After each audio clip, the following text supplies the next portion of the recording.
కైలాసం అంటే ఆత్మకే కైలాసము, ఆత్మే శివ.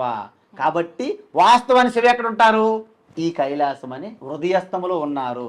అందుకే శంకరాచార్యం అన్నారు, ఆత్మాత్వం గిరిజామతి సహచరా ప్రాణా శరీరం గృహం పూజాతే విషయోపభోగ రచన నిద్రా సమాధి స్థితి సంచార పదయో ప్రదక్షిణ విధి స్తోత్రాన్ని సర్వాగిర యజ్జత్కర్మ కరోమి తత్తదఖిలం శంభో తవారాధనం.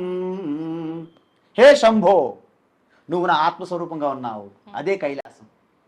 కైలాసంలో పార్వతీదేవి ఉండాలి కదా, మరి నా బుద్ధి పార్వతీదేవి, ఆత్మశివ. మన ఇంద్రియములతోని ప్రాణములతో అన్ని చూస్తున్నాం కదా, అన్ని దర్శిస్తున్నాం కదా. ఈ పంచ ప్రాణాలు శివగణాలు. మనం అన్ని చూస్తున్నాము, వింటున్నాము, వాసన రుచి అని చేస్తున్నామా? ఇవన్నీ కూడా మనం గ్రహిస్తున్నాం. కాబట్టి లోపల ఉన్న శివకి అభిషేకం జరుగుతుంది అనమాట ప్రతి క్షణం.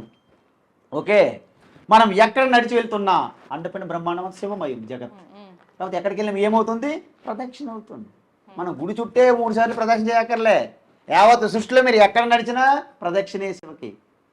తర్వాత మీరు ఏం మాట్లాడినా ఆ శివకే స్తుతి, శివునికే ప్రార్థన.